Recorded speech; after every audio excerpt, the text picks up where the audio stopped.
하겠습니다. 오늘 우리에게 주시는 주님의 말씀은 하박국 2장 18절에서 20절 말씀입니다. 하박국 2장 18절에서 20절 말씀을 우리가 한 목소리로 같이 읽겠습니다. 함께 읽습니다. 새긴 우상은 그 새겨 만든 자에게 무엇이 유익하겠느냐? 부어 만든 우상은 거짓 스승이라 만든 자가 이 말하지 못하는 우상을 의지하니 무엇이 유익하겠느냐?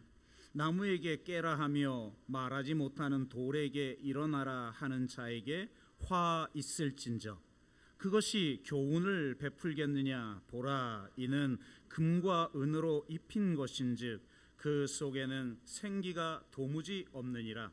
오직 여호와는 그 성전에 계시니 온 땅은 그 앞에서 잠잠할지니라 하시니라.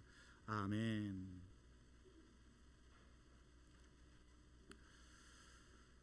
네, 드디어 바벨론의 5가지 죄악에 대한 시리즈 설교 마지막입니다. 아무래도 계엄과 탄핵 그리고 조기 대선이라고 하는 특별한 시국이다 보니까 이 바벨론의 이 죄악 5가지를 좀 더 깊이 살펴보면서 우리가 추구해야 할 기독교적 가치는 무엇인가에 대해서 좀 나누게 되었습니다. 하박국서를 설교하게 된 계기는 크리스토퍼 라이트라고 하는 신학자가 새로 낸 신간을 읽으면서 이게 지금 이 시대에 필요한 메시지구나 라는 생각을 하게 되었는데요. 그 교수도 이 5가지 죄악은 하나로 묶어서 한 챕터에서 다뤘어요.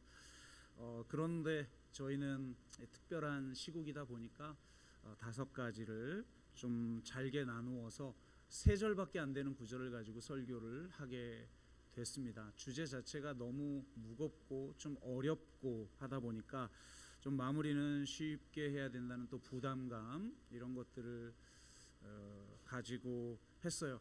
그래서 이전에 어떤 설교 준비보다 이번 설교 하박국 설교 준비가 저에게는 좀 많이 어렵고 힘들었던 것 같습니다.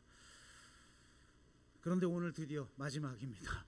5번째 죄악에 대해서 나누게 되는데요. 바벨론의 죄악 시리즈에 대한 좀 마무리 성격의 메시지를 한 반 정도 정하고 전하시고 마지막 이 전체 죄악의 궁극적 형태인 5번째 죄악에 대해서 메시지를 전함으로 5가지 시리즈는 마무리를 하도록 하겠습니다. 현대 철학자들에 의하면 현대 이데올로기의 2가지 특징이 근본주의와 냉소주의다라고 합니다. 그러니까 사실 지금 현대 문화 속에 살아가는 우리들에게 있는 내가 이런 사상을 가지고 있어라고 말하지 않아도 어떻게 보면 무의식적 차원에서 그리고 정서적 차원에서 내가 지지하고 있는 이데올로기가 있는데 학자들에 의하면 그것이 2가지다. 지금 냉소주의와 근본주의 이 2가지로 나타나고 있다라고 말을 합니다. 과거에는 암과 행위의 내적 연관성이 존재했어요. 이 무슨 말이냐면 내가 무엇인가를 바로 알면 우리의 행동이 바뀐다라는 겁니다. 그러니까 여러분이 몰랐던 걸 제가 설교 시간에 메시지를 전하면 깨우쳐서 내 삶이 바뀌게 된다 라는 어떤 전제가 있었다는 거죠. 그런 전제를 가지고 있기 때문에 저도 힘차게 말씀을 선포하는 거지 않습니까? 그런데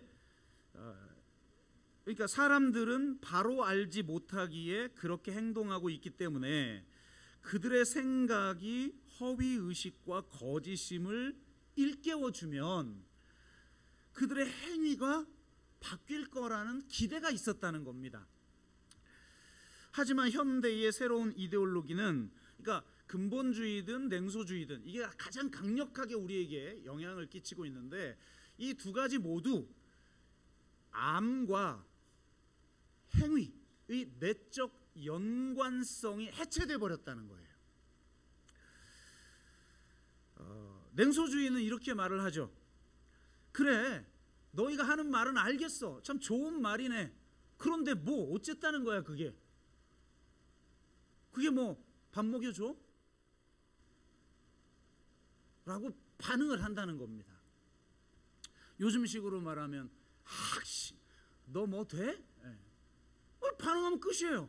아무리 좋은 말, 뭐 하나님의 말씀, 그리고 세상에 듣기 좋은 어떤 교훈 말해봤자 소용없어요. 그래서 뭐 어쨌다는 건데, 그게 뭐 밥 먹여줘? 그러면 끝난다는 겁니다. 진리를 알려주어도 그들의 행위는 바뀌지 않아요. 그러니까 우리가 지금 뭔가 잘못 지금 전략을 짜고 있는 거죠. 그들에게 진리가 무엇인지 선이 무엇인지는 중요하지 않습니다. 관심도 없어요. 다만 자신의 생존과 욕망 충족이 중요할 뿐이죠. 자신을 드러내고 자랑할 뿐 자기 이상의 어떤 의미를 추구하지 않습니다. 어떤 고상한 삶의 의미도 중요하지 않아요. 그렇기 때문에 이 냉소주의 앞에서는 모든 것이 힘을 잃어요. 그 반대편에 근본주의가 있습니다. 냉소주의자들은 논증의 결과를 무시하죠. 어떤 논증을 통해서 최종 결론에 이르러서 이게 옳다, 이게 가치 있다 라고 해봤자 그래서 뭐? 라고 반응하니까요. 이 논증의 결과를 무시해요. 그런데 근본주의자들은 논증 자체를 무시해요. 논증할 필요가 뭐가 있어? 자신들은 이미 진리를 소유했기 때문에 대화나 논쟁이 필요하지 않죠. 근본주의자들이 진리에 대한 열정을 가진 것처럼 보이지만 실상은 그렇지 않아요. 사실 그들은 진실과 상관없이 오직 자신이 믿어왔던 신념에 목숨을 걸 뿐입니다. 진리와 신념은 다르죠.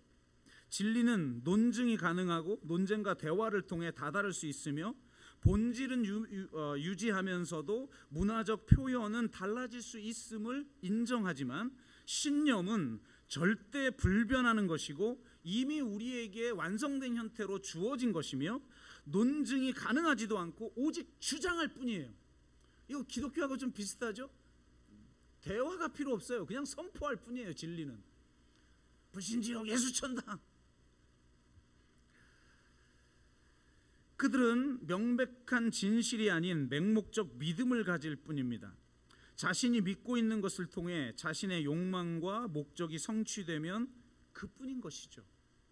그러니까 논증 자체가 필요 없는 사람들, 그게 불가능한 사람들, 그걸 하지 않으려고 하는 사람들이 바로 근본주의자들이죠.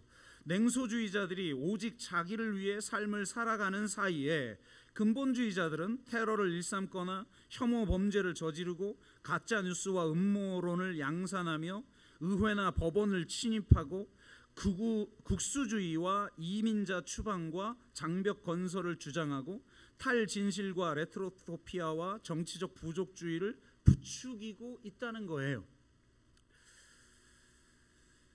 아이러니한 건 근본주의자들이야말로 삶을 진짜 삶답게 살고 있는 것처럼 보인다는 점입니다. 그들처럼 열정적으로 살아가는 사람들이 있을까요? 실상 냉소주의의 반대급부가 근본주의입니다. 냉소주의자에게 삶의 의미란 없죠. 의미란 암과 행위의 내적 연관이 있을 때만 발생하는 것인데 그것이 해체되어 버렸으니 의미가 존재할 리 없죠. 그렇기에 그들에게 결여된 건 바로 진정성이에요. 그러니까 현대인들의 가장 중요한 특성, 진정성이 사라졌다는 겁니다. 현대 문화는 디카페인 커피와 같습니다. 카페인 없는 커피, 원래 각성을 위해서 마셨던 커피인데 이제 그 맛만 즐기는 이 디카페인 커피, 마치 탄산이 빠져나간 탄산 음료라고나 할까요? 고유의 기능과 맛과 향을 잃어버린 상태입니다. 하지만 인간은 삶의 의미 없이는 살 수 없어요. 근본주의는 냉소주의에 빠진 인간들에게 결여된 삶의 의미를 제공해 주고 있습니다. 자기 목숨을 버릴 만한 거짓 의미를 제공해 주죠. 근본주의자들은 자기보다 큰 무엇을 위해 목숨을 바치는 공동체의 일부가 되었다는 것에 의미를 느끼는 거예요. 그런 면에서 근본주의자들이 진짜보다 더 진짜 같죠. 그들은 거짓을 위해 목숨도 바칩니다. 그들은 진정성 있는 삶을 살아요. 최소한 잘못됐지만 진정성 있는 삶을 삽니다. 근본주의자들은 진한 카페인 종교를 추구합니다. 어쩌면 카페인 정도가 아니라 코카인 종교를 추구하는지도 모르죠. 제가 볼 때 현대 기독교야말로 냉소주의에 물든 것 같아요. 어떤 진정성도 없고 오직 자기 만족만을 추구하는 종교 소비주의자들로 구성된 디카페인 종교 같습니다. 디카페인 기독교에 만족하지 못하는 사람들이 근본주의와 극우주의에 심취하고 있는 것은 혹 아닐까요? 기독교는 그들에게 의미와 열정을 주지 못하는 반면 근본주의와 극우주의는 그것을 선사해 줍니다. 비진리를 소유한 이단이 더 진짜 같고 진리를 소유한 기독교가 가짜 같은 형국과 비슷한 거죠. 그렇기 때문에 기독교가 진짜를 회복하기 위해서는 진리와 거짓을 명확히 하고 선과 악에 대한 감각을 예리하게 벼려야 합니다. 특히 악에 대한 사유를 깊게 해야 해요.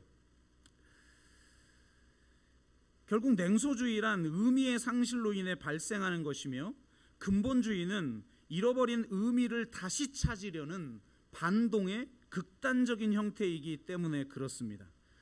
의미의 회복은 악에 대한 예리한 정의와 감각을 통해서 오는 것이죠. 악이 도대체 무엇인지 알지 못하는 사람, 그 악에 대한 분노가 없는 사람들이 어떻게 선을 추구하고 어떻게 삶의 의미를 추구한다는 말입니까? 바울은 로마서 12장 9절에서 이렇게 말해요. 사랑에는 거짓이 없나니 악을 미워하고 선에 속하라. 둘은요 하나인 거예요. 악을 미워하지 않는 사람이 어떻게 선을 추구합니까?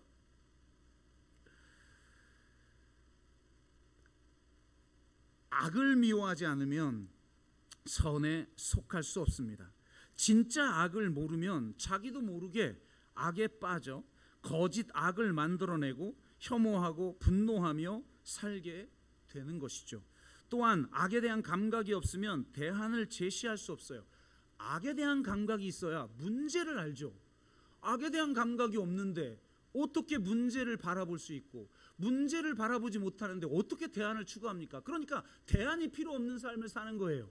예언자적 영성이 없는 거죠. 오직 지금만이 중요해요. 지금 내가 행복한가? 지금 내가 만족스럽게 살아가는가?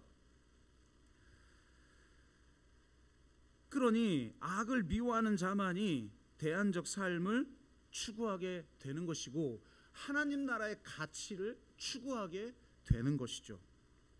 그렇기 때문에 제가 이 악에 대한 사유에 대해서 5주간이나 정말 너무 어려웠는데요. 5주간이나 이야기한 거죠. 하지만 악을 사유하는 데 있어서 조심해야 할 것들이 있어요. 첫째는 악과 악인의 일치화예요. 그러니까 옛말에 악은 미워하되 악인을 미워하지 말라는 말이 있지 않습니까? 사실 이거 쉽지 않아요. 왜냐? 보통 악이라는 건 에이전트, 그러니까 뭐라고 그러죠? 매개체. 그러니까 악을 실현하는 어떤 구체적인 존재들이 존재해야만 악이 실현되는 거 아니에요. 그러니까 우리는 그 사람을 악을 미워하는 게 아니라 그 사람을 미워하기 너무 쉬워요. 이거 여러분 말처럼 쉬운 게 아니에요. 그렇기 때문에 더욱더 악과 악인의 일치화를 조심해야 돼요. 근본주의자들의 특징 중 하나가 무엇입니까? 악과 악인의 일치화예요. 우리와 그들, 선인과 악인, 이웃과 원수, 아군과 적군이라는 절대적 이분법을 가지고 특정 대상을 악마화해버려요. 그들이야말로 우리의 안전을 해치는 자이며 우리의 질서를 어지럽히는 자이고 우리의 이익을 빼앗으려는 자이니 당연히 악인인 것이죠. 이렇게 악과 악인을 일치화하면 악에 대한 정의를 단순화하게 되고 쉽게 상대를 악마화하게 되는 거예요. 그러니까 상대를 악마화하니 악에 대해서 정의하기가 되게 쉬워요. 악은 내가 악인이라고 규정하는 그 인간들이 하는 모든 짓이 악이죠. 얼마나 쉬워요. 악이 아주 쉬워요. 심플해요. 그러니까 근본주의는 아주 쉽게 우리에게 해답을 줘요. 복잡한 고민을 할 필요가 없어요. 단순하게 살아요. 저놈이 악이야. 너무 쉽잖아요. 한국교회의 투표는 상대가 싫어서 하는 투표죠. 이 진짜 이게 심각한 문제란 말이에요.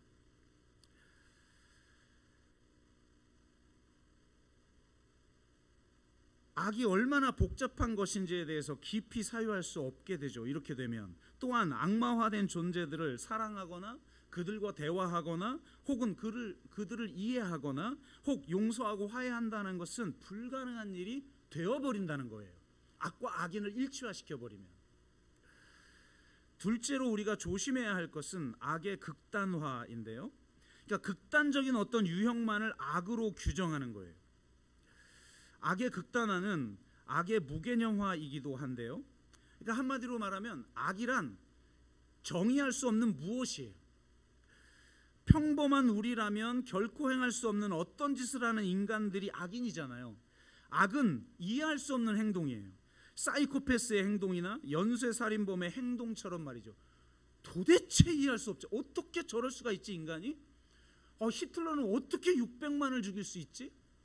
그러니까 우리가 이해할 수 없는 어떤 행동, 이게 악이라고 보는 거기 때문에 원인을 규명할 수 없죠. 원인을 규명한다는 건요, 상대를 이해하는 거예요. 전에 제가 말했죠. 당신이 옳다라고 하는 책을 말하면서 그 책의 저자가 이 말은 당신이 무조건 옳다 이 말이 아니라 당신이 그러는 데는 그럴 만한 이유가 있다 라는 뜻이라는 거예요. 남편이 나에게 상처를 줘요.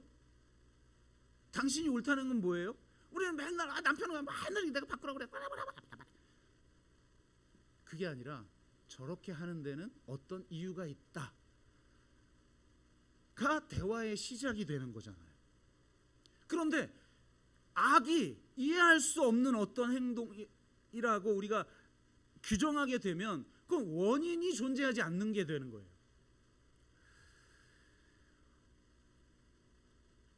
이해할 수 없는 원인을 규명할 수 없죠. 원인을 규명할 수 있다면 그것은 이해 가능한 행동이에요. 그걸 악이라고 하기 어려워져요. 이해되는데요? 네가 그럴 수밖에 없었구나. 이해되어지는데요? 그걸 악이라고 하기가 어렵죠. 그러니까 우리가 생각하는 악은 이해할 수 없는 거예요. 원인을 규정하기 어려워요. 그런 의미에서 악은 마치 신과 같아요. 악은 신처럼 어떤 원인의 영향을 받지 않는 자족적인 무엇이죠. 오직 자기 원인만 가질 뿐이에요. 악은 그냥 악하기 때문에 악한 거예요.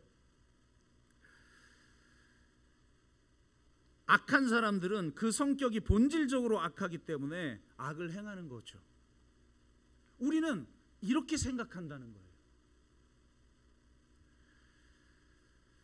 근데 이런 식으로 악을 생각하면, 이런 식으로 악을 사유하기 시작하면 여러 문제가 발생하는데, 첫 번째로 악의 평범성을 사유할 수 없어요. 이해할 수 없는 어떤 존재들만 악을 행할 뿐 우리 같은 평범한 사람들은 악을 행하지 않는다고 생각하기 쉽죠. 그러니까 악을 행하는 사람들은 특별하게 악한, 자기 원인을 가진, 그냥 자기가 악하기 때문에 악한 그런 존재들만 행하는 것이라고 생각을 하니, 개인적으로 도덕적인 사람들도 사회적으로 악을 행할 수 있다는 걸 사유할 수 없게 만드는 거예요. 둘째로 상대를 이해할 수 없는 존재로 만들어요. 악이 이해할 수 없는 행동이라면 그것을 행하는 인간도 이해할 수 없죠. 이해할 수 없는 존재들을 변화시킬 수는 없어요. 그러니까 계속 우리가 아내에 대해서 불평하고 남편에 대해서 난 도저히 이해할 수 없어. 이해할 수 없기 때문에 변화시킬 수가 없는 거예요. 악인은 변화 불가능하죠. 그러니 박멸할 뿐입니다. 악과 악인을 일치시킬 때 나타나는 행동과 똑같은 행동을 할 수밖에 없는 거예요. 변화가 불가능한데 뭐 이 인간은 헤어지거나 박멸하거나. 셋째로 대안을 만들 수 없어요. 원인 부재가 악의 성격이라면 대안을 사유할 수 없죠. 원인이 있다는 것은 어떤 조건 속에서 악이 나타난다는 것이기에 그 조건을 변화시키면 악도 변화될 수 있다.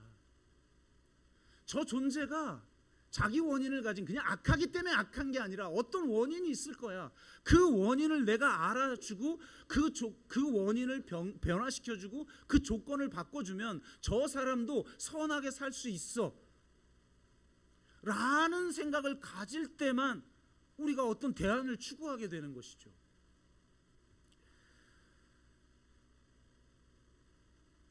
하지만 자기 원인만 가지는 악이라면 그것은 어떤 사회적 조건으로부터 완전히 자유로운 거예요. 악은 자유한 존재. 그러니까 정말 신과 같다니까요. 자기 원인을 가지고 있는 존재. 어떤 조건으로부터 자유로운 존재. 그냥 악하기 때문에 악한.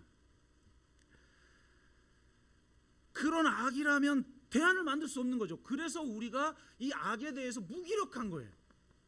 무엇이 악이고 그 악은 어떤 조건 속에서 나타나는 것인가에 대한 생각을 가지지 못하면 우리는 변화시킬 수 없는 거구나. 내가 포기하고 살아야지. 그렇게 되는 겁니다.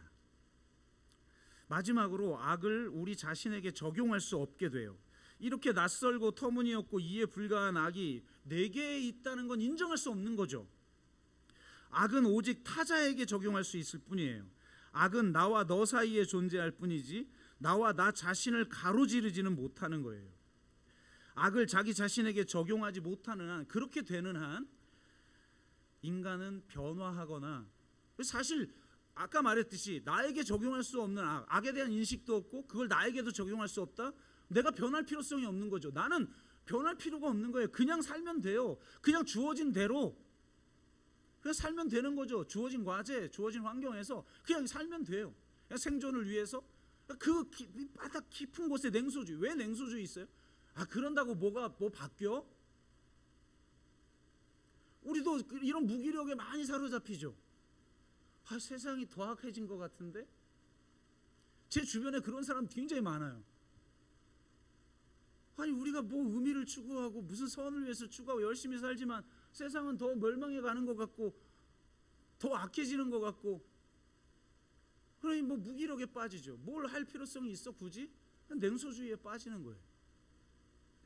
그리고 자기 자신도 변화시킬 수 없는 것이고 대안을 만들거나 새로운 미래로 나아갈 수 없게 되는 삶을 사는 거예요. 그러니까 이런 악에 대해서 규정하지 말고 성경에서 우리가 그동안 4번을 거쳐 오늘까지 5번을 거쳐서 살펴본 이 우리가 바벨론 체제에 살고 있는 것처럼 보이는데 무엇이 악인지를 명확하게 알고 그렇지 않은 삶을, 새로운 나라를 이루기 위해서 주님이 죽으시고 새로운 나라를 출범시켰고 우리를 하나님 정말 은혜로 하나님 나라 백성으로 삼으셨다면 우리는 도대체 어떤 대안을 만들 것이고 우리는 도대체 어떤 공동체를 세워나가고 나라는 존재는 어떻게 살아갈 것인가, 이거에 대한 고민이 없이 우리는 그냥 살아간다는 거죠. 냉소주의에 물들어서, 아니면 정반대로 근본주의에, 잘못된 근본주의에 빠져 버리거나, 그것을 정말 넘어서 정말 새로운 삶을 살아가는 저와 여러분, 또 새로운 공동체를 세워나가는 우리 교회 되기를 주의 이름으로 축원합니다. 자, 이렇게 이제 악에 대한 시리즈 마무리 성격의 말씀을 나눴고, 이제 5번째 죄악에 대해서 나누도록 합니다. 악과 악인을 일치화하지 않고 악을 극단화하지 않고 악을 자기 자신에게도 적용할 수 있는 것으로 여기면서 한번 이 5번째 죄악에 대해서 나눠봅니다. 5번째 죄악은 바로 우상숭배입니다. 우리 18, 19절. 새긴 우상은 그 새겨 만든 자에게 무엇이 유익하겠느냐? 부어 만든 우상은 거짓 스승이라 만든 자가 이 말하지 못하는 우상을 의지하니 무엇이 유익하겠느냐? 나무에게 깨라 하며 말하지 못하는 돌에게 일어나라 하는 자에게 화 있을진저 그것이 교훈을 베풀겠느냐? 보라, 이는 금과 은으로 입힌 것인즉 그 속에는 생기가 도무지 없느니라. 이렇게 말하고 있어요. 그러니까 바벨론의 가장 결정적인 죄악, 이것은 우상 숭배다. 바벨론 제국의 성격은 그동안 우리가 살펴본 것처럼 폭력, 혐오, 불의죠.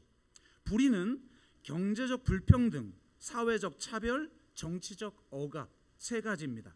그리고 이 모든 죄의 원흉은 우상 숭배죠. 여러분, 불의는 불신앙에서 나오는 겁니다. 참된 신과 진리를 바로 알지 못할 때 거기에서 불의가 나오는 거죠. 이 불신앙의 본질을 성경은 우상 숭배라고 봅니다. 그럼 우상 숭배의 본질은 무엇일까요? 성경은 탐욕이라고 말합니다. 사도 바울이 말하죠. 탐욕이 곧 우상 숭배니라. 재물과 권력을 탐하는 것, 그것이 바로 우상 숭배의 본질이죠.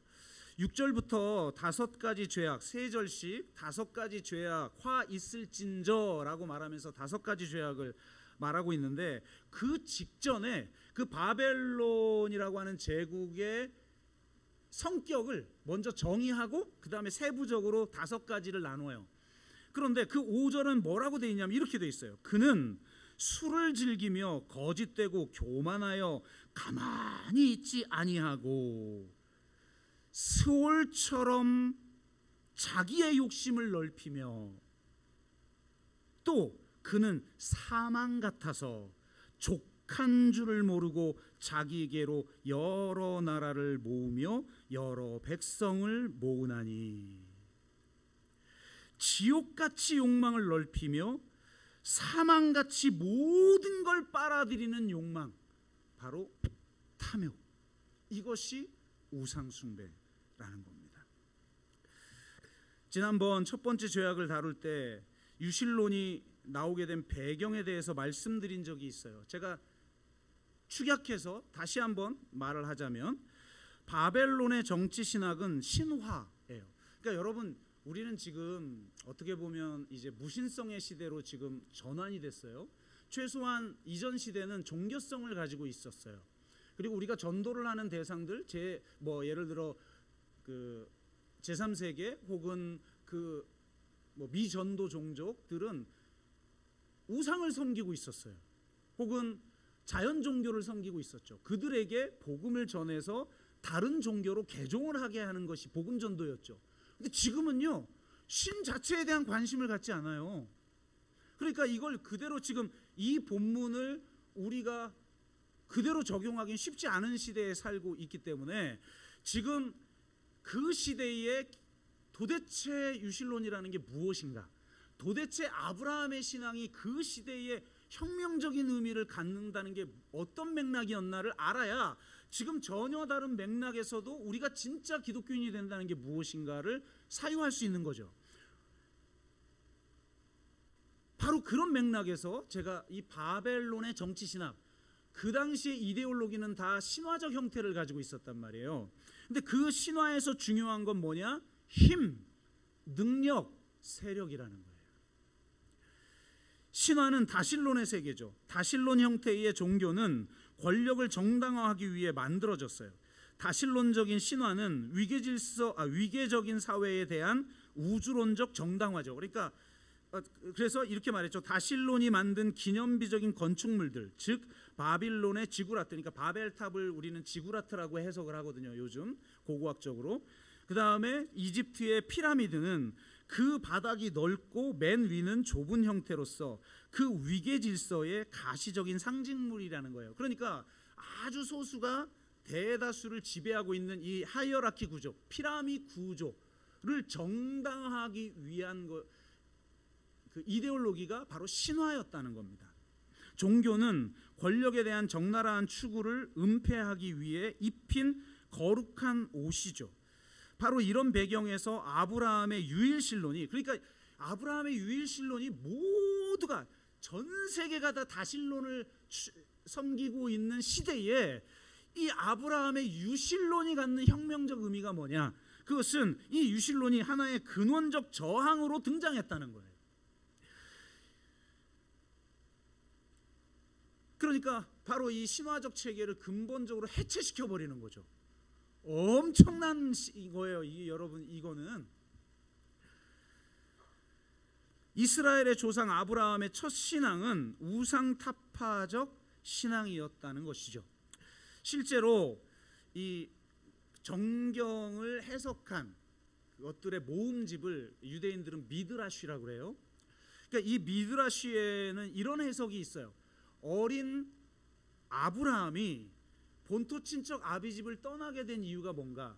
그가 유일신을 통해서 그 시대의 우상을 타파했기 때문이라는 거예요. 그래서 이런 해석을 합니다.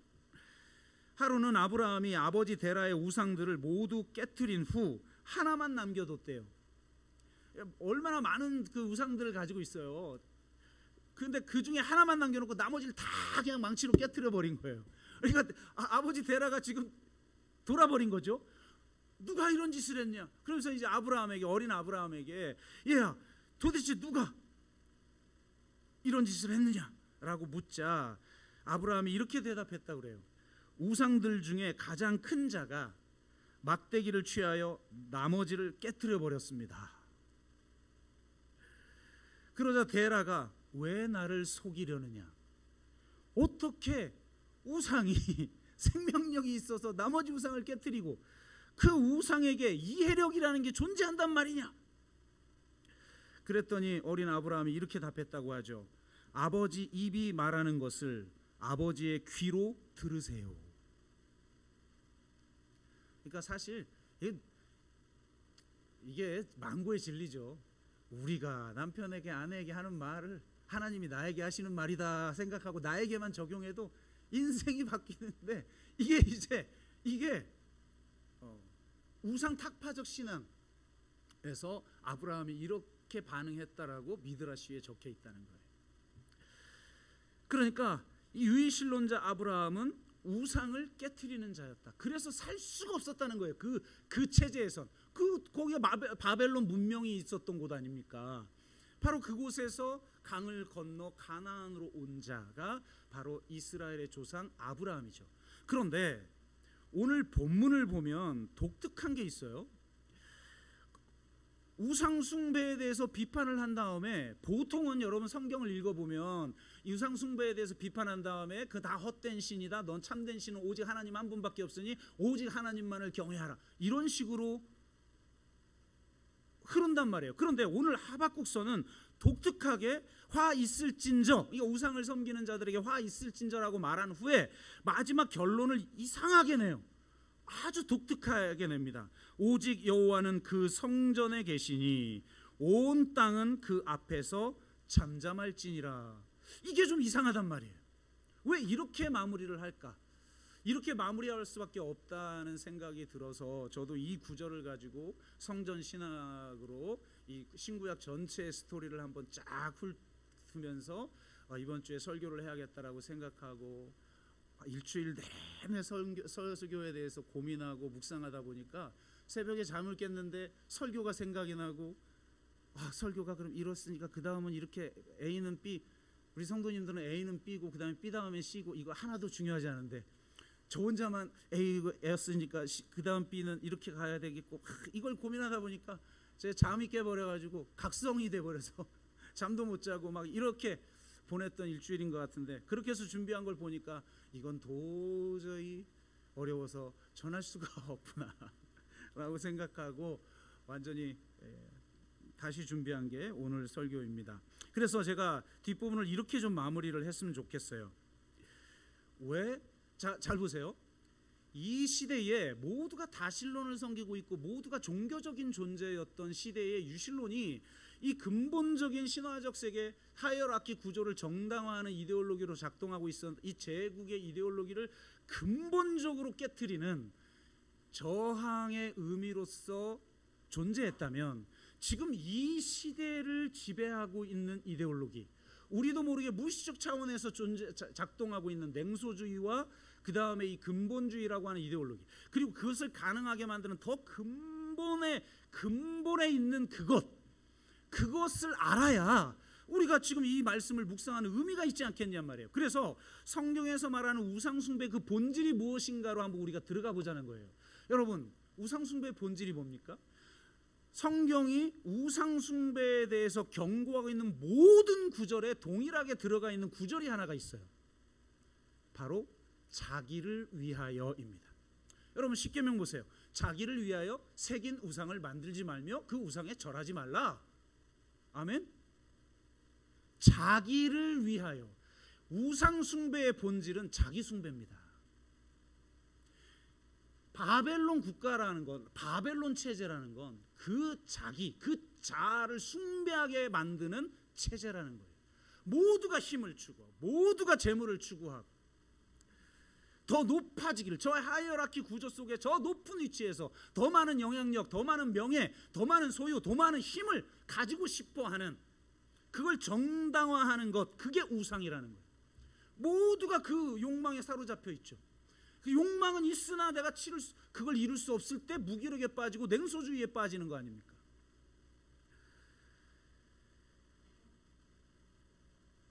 우상을 왜 만드는가? 자기를 위하여 만듭니다. 우상 숭배는 결국 자기 숭배입니다. 요즘 시대는 누가 새긴 우상을 만들어 놓고 거기 절하나요? 근대화된 시민들이, 현대 국가를 살아가는 사람들이 누가, 물론 그런 우상 숭배 아직 그 수준에 빠진 사람들이 있지만 최소한 지금 현대 사회에서는, 후기 근대 사회에서는 점점 무신론 사회로 가고 있는 이 때에 대부분은 그렇게 절하지 않죠. 하지만 자기를 숭배합니다. 현대 문화는 자아 숭배의 문화예요. 재물과 권력을 탐하는 이유는 그것을 통해 자아를 높일 수 있기 때문이죠. 그것에 대한 좌절이 냉소주의를 만들어내는 거예요. 혹은 그것에 대한 노골적 추구, 그게 밥 먹여줘? 이게 냉소주의인 거죠. 삶의 의미는 중요하지 않아요. 새로운 가치는 중요하지 않아요. 대안도 중요하지 않아요. 그냥 내가 지금 나에게 주어지는 대로 나는 그냥 지금 현재를 열심히 살 뿐인 거죠. 현대인은 오직 자아를 만족시키고 자아를 높이고 자아를 표현하는 데 몰두하고 있어요. 그 대표적인 문화가 셀피 문화라고 그러더라고요, 학자들이. 그렇게 사진을 찍어요. 나 애들한테 맨날 욕먹어요. 밥 먹으려다가. 아빠! 아직 사진도 안 찍었는데 그걸 왜 찍냐고요 도대체. 우리 아들이 아르바이트를 했는데 하플 카페에서, 왜 우리 하플 쫓아다니잖아요. 하플이 왜 하플이에요? 나 이런 데 갔다 하고 자랑할 수 있는 곳. 근데 아르바이트를 하면서 황당한 걸 많이 보는데 그중에 제일 황당한 게 뭐냐면, 사람들이 왔잖아요. 와가지고 음료를 시켜요. 음료를 안 시키면 그 하프를 내가 사용할 수 없으니까 시켜놓고 하는 게, 먹는 게 아니야, 대화하는 게 아니야, 계속 사진 찍고 여기 찍고 저기 찍고 다시 또 찍고 또 찍고 그러다가 한 30분 1시간 있다 간대요. 이걸 하나도 안 마시고. 우리 같은 세대는 이해할 수 없죠. 내가 중요한 거예요. 나를 표현하는 게 중요한 거예요. 나는 너답게 살아. 듣기 좋은.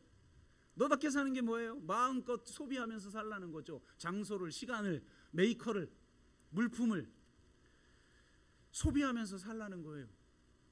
이 자아 숭배의 이 본질 속에 대부분의 사람, 우리 그리스도인들도 그렇게 살아가요. 그런데 문제는 뭐냐? 이 자아 숭배라는 우상 숭배가 이루어지는 곳에는 하나님이 임재하지 않는다는 겁니다. 이게 가장 치명적인 거예요. 왜 하나님이 이건 헛된 신이니까 참된 신만 섬겨 이런 줄 알아요? 우리를 괴롭히려고, 우리 힘들게 하려고. 난 삶을 즐기고 싶은데 주일에도 예배 빠지고 좀 마음껏 누리고 싶은데 맨날 주일 성수하라 그러고 나를 힘들게, 나를 괴롭혀. 기독교는 나를 너무 괴롭혀. 그렇게 하려는 게 아니라 진짜 우리 가운데 임재하고 싶은 거예요. 하나님은 우리 가운데 임재하셔서 우리와 교제하고 싶은 거예요. 그리고 하나님의 그 신령한 은사들, 그 영광을 이 세상에 어떤 것으로도 채울 수 없는 그 영광, 그 기쁨, 그 평안, 이렇게 표현할 수밖에 없는 그걸로 할 수밖에 없는 영적 보화를 우리에게 주고 싶은 거예요. 하나님은 참된 성전에 임재하셔요.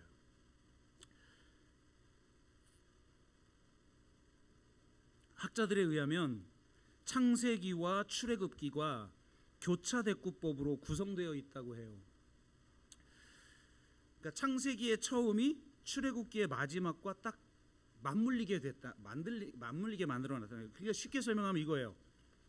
주보가 있죠. 이쪽 장은 창세기예요. 이쪽 장은 출애굽기예요. 이 두 개가 경첩으로 딱 하나로 묶였다면 딱 접히면 이 끝이 맞물리죠. 창세기 처음과 출애굽기의 마지막이 딱 서로 맞물리는 구조를 가지고 있다는 겁니다. 창세기의 처음은 천지창조 사건이고 출애굽기의 마지막은 성막 건축 이야기예요.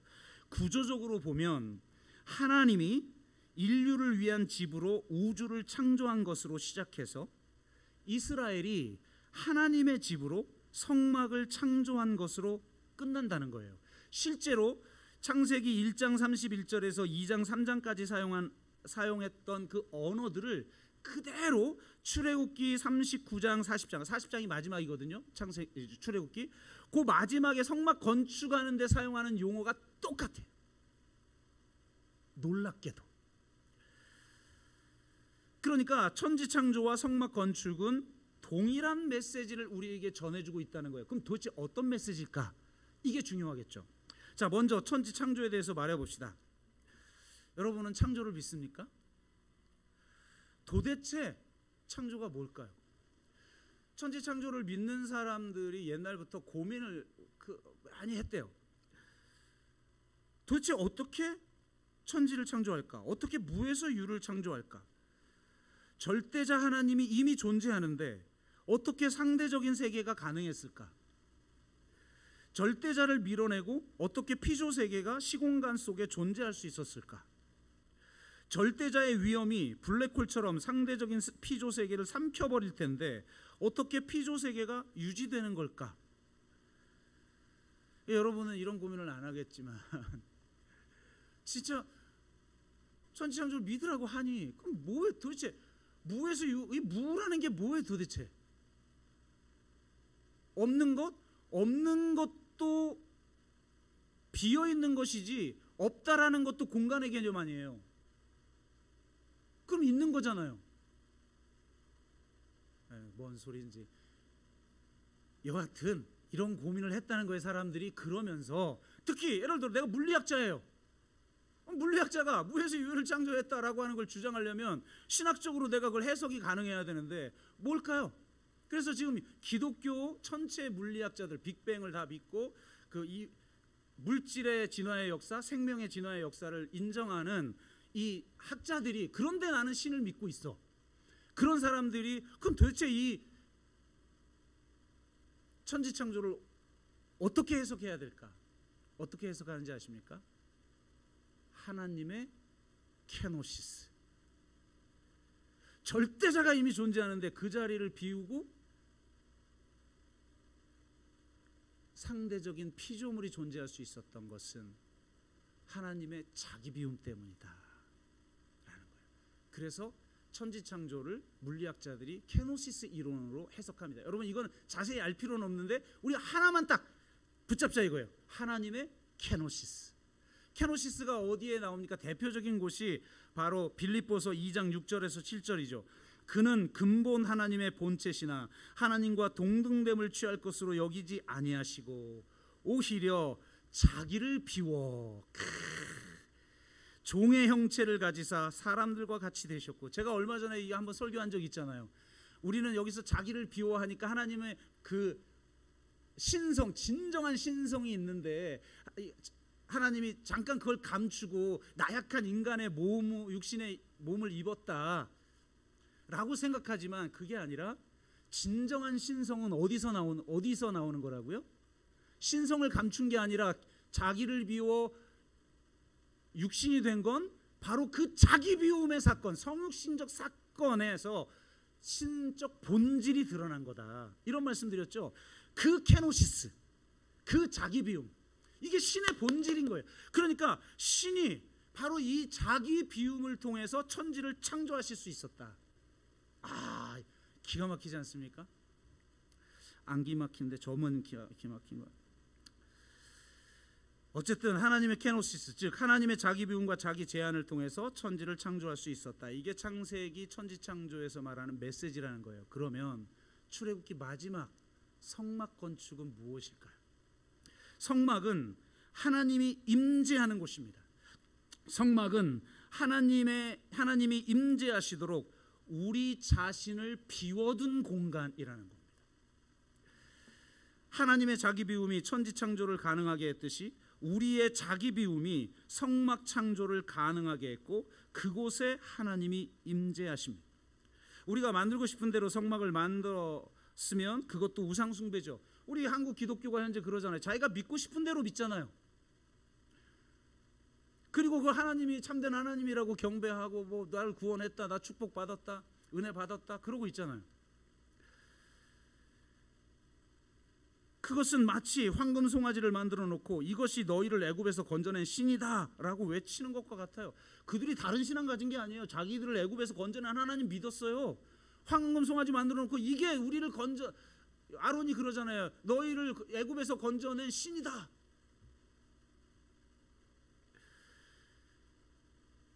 성막은 그렇게 만들 수 없어요. 철저히 하나님이 지시한 대로 순종하여 만들어야 했죠. 우리의 모든 계획과 고안과 욕망을 비우고 지시한 대로 순종하여 만들어야 하는 것이 성막이었어요.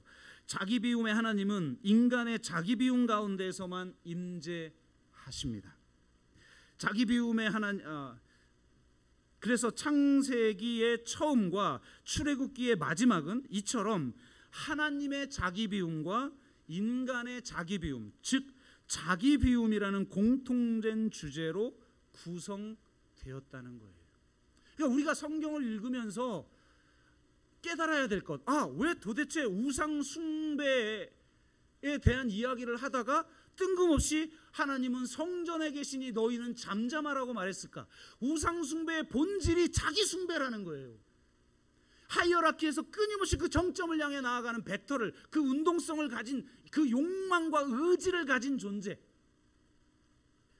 그래서 더 이상 어떤 의미도 중요하지 않고 하나님 나라도 중요하지 않고 어떤 사명도 중요하지 않고 그런 말을 하는 거에 대해서 제가 아마 이렇게 말을 해도 어떤 분은 그래서 뭐 어쨌다는 건데, 이 냉소주의, 그 깊은 곳에 자기 숭배가 있다는 거예요. 내가 만족스럽고 내가 행복하고 나 삶을 즐기고 나를 표현하고 사는 게 중요하지 라는 그 자기 숭배에는 하나님이 임재하실 수 없다는 거예요. 하나님이 임재하는 곳은 어디냐? 우리의 자기 비움 가운데 임재하신다는 겁니다. 아멘. 우리가 아무리 찬양을 멋있게 해도 겉으로는 그렇게 멋지게 하나님의 영광을 돌려도 소용없어요. 자기 비움이 없다면. 진짜 자기 비움은 하나님의 구원의 계획이 무엇인가? 하나님이 이 시대에 지금 하나님의 그 사랑을 통해서 무엇을 하기를 원하시는가? 나의 삶 한가운데에서 도대체 하나님이 어떻게 살기를 원하시는가? 에 대한 미움 속에서 철저한 자기 비움을 가지고 살아가는 사람만이 성전이 될 수 있다는 거예요. 예수 그리스도께서 자기를 비워 종의 형체를 가지사 사람과 같이 되셨어요. 성부 하나님의 자기 비움을 통해 천지 창조가 가능했듯이 성자 하나님의 자기 비움을 통해 성육신이 가능해졌어요. 성육신은 첫 번째 창조와 비교할 수 없는 새로운 창조인 거예요. 자기를 비워 그냥 피조물이 이 세상에 존재했죠. 그런데 성육신은 하늘과 땅이 연합하는 새로운 창조예요. 여러분, 이거 어마어마한 사건이에요. 성육신은 전 우주적으로 완전히 새로운 사건이 발생한 거예요. 그리고 예수 그리스도께서 십자가에서 죽으시고 부활하사 승천하셔서 하늘 보좌 우편에 앉은 참된 왕이자 하늘 성전의 시은좌에 앉은 대제사장으로 등극하셔서 이 땅에 하신 일이 무엇인가? 성령을 보내신 일. 성령을 보내심으로 손으로 짓지 아니한 성전이 세워졌어요. 첫 번째, 손으로 지은 첫 번째 성전이 자기 비움을 통해 가능했듯이 손으로 짓지 아니한 새로운 성전 또한 자기 비움을 통해서만 가능합니다. 첫 번째 자기 비움이 불완전한 것이었다면 성령을 통해 십자가의 능력이 임한 자기 비움은 온전한 자기 비움인 것이죠. 그래서 이렇게 고백하게 됩니다. 갈라디아서 2장 20절, 내가 그리스도와 함께 십자가에 못 박혔나니. 자아 숭배를 하고 싶어도 그 자아가 십자가에 못 박혀 죽어버렸다는 거예요. 내가 십자가에 못 박혔나니 그런즉 이제는 내가 사는 것이 아니요, 내가 사는 게 아닌데 뭘 나를 만족시키고 뭘 나를 표현하고 뭘 나를 높이고 뭘 나를 드러내고 뭘 세상에서 명예를 얻고 뭘 부를 추구하고 무슨 권력을 추구하고 힘을 추구하고 명예를 추구하고 그거 내가 없는데요. 이제는 내가 사는 것이 아니요 오직 내 안에 그리스도께서 사는 것이라. 참된 성전은 케노시스, 자기 비움이 이루어질 때만 가능한 것입니다. 우리가 진정한 자기 비움의 성전이 되도록 하기 위해서 주님이 죽으신 거예요. 나 죽으면 저 또 천국 가게 하려고 한 것이 아니라, 그것도 있겠지나 진짜 목적은 자기 비움. 그래서 이 비움 가운데 그리스도가 사는 삶, 내가 살아서 그냥 자기만 드러내고 자기만 옳다 그러고 자기를 위해서만 살아가고, 그것이 아니라는 겁니다. 이렇게 더 이상 이제 내가 사는 것이 아니라 내 안에 그리스도가 사는 삶. 그래서 그리스도가 살아버리는 거예요. 그리스도가 사는 대로 나를 완전히 내어 맡기는 거예요. 그렇게 고백하는 사람들의 공동체가 바로 새로운 성전인 교회 공동체입니다. 자기 숭배라는 우상 숭배를 버리고 자기 비움이라는 온전한 예배를 드리는 사람들의 공동체가 바로 교회인 것이죠. 그런 공동체만이 냉소주의와 이 시대의 근본주의를 극복할 수 있는 겁니다. 지금 이 상태로 한국교회는 절대로 냉소주의와 근본주의를 극복할 수 없어요. 자기들이 그 두 가지에 빠져 있는데, 자기들이 그리스도마저 하나님마저 자기 욕망의 충족을 위한 수단으로 사용하고 있는데, 진짜 하나님의 사명이 무엇이고 지금 이 시대에 내가 어떤 삶을 살아야 하는 것인가, 내가 그리고 어떤 공동체로 우리를 부르시는가. 그래서 지금 이 시대의 한국교회는 진정한 공동체는 어떤 하나님 나라를 이 시대에 실체화시키며 살아가야 하는가, 이것을 고민하는 공동체가 아닌 한은 이 바벨론 체제로부터 자유할 수 없다는 것입니다. 말씀을 맺습니다. 칼빈은 인간의 마음을 우상공장이라고 말했어요. 궁극적 악인 우상숭배라는 악은 저기 바깥에 있는 것이 아니라 바로 우리 한가운데를 관통합니다. 이걸 깨닫지 않는 한, 내가 우상숭배자구나 라는 걸 깨닫지 않는 한 우리는 변화될 수 없어요. 우리 마음 안에 자기 숭배의 열정이 있어요. 오직 자기만이 중요하고 자기 만족만이 중요한 삶, 자기 숭배적 우상 숭배의 열정에 사로잡혀 있는 것이죠. 겉으로는 하나님을 예배하는 것 같지만 실상은 자기를 예배하는 것입니다. 나를 만족시키지 않는 설교는 더 이상 설교가 아니고, 나를 위로해 주는 설교, 나를 축복받게 하는 설교, 나를 더 빛나게 하는 설교가 아닌 한 그건 더 이상 진정한 하나님의 말씀이 아닌, 그리고 실제로 그런 설교가 있다 할지라도 그래서 뭐 그게 밥 먹여줘? 그리고 학시 너는 뭔데? 그렇게 반응할 수밖에 없는 거죠. 내 삶을 변화시킬 수 없어요. 암과 행위의 연관이 완전히 해체돼 버렸어요. 나를 건드리지 마. 내가 믿을 만한 그것만 믿을게. 나를 변화시킬 생각하지 마. 겉으로는 기독교인인데 속으로는 우상 숭배자들이죠. 재물과 권력에 대한 욕망을 충족시키기 위해 하나님을 예배합니다. 정말 우리가 자기 비움이 없다면 진정한 예배자라 할 수 없습니다. 자기 비움과 자기 제한과 자기 부정을 통해서만 그리스도를 우리 안에 모실 수 있습니다. 십자가에 자기 정욕을 못 받고 이제 내가 더 이상 내 안에 내가 사는 것이 아니라 그리스도가 살도록 자신을 완전히 비워드리고 자신을 완전히 내어드리는 사람들을 통해서 그리스도만이 높여지고 그리스도께서 이루신 일들이 우리의 삶을 통해서 실체화되는 그런 축복의 인생들이 다 되시기를 주의 이름으로 축복합니다. 오직 하나님만을 예배하는 삶의 예배자, 참된 예배자 되시기를 주의 이름으로 축복합니다. 우리가 한번 같이 찬양하고 기도합시다.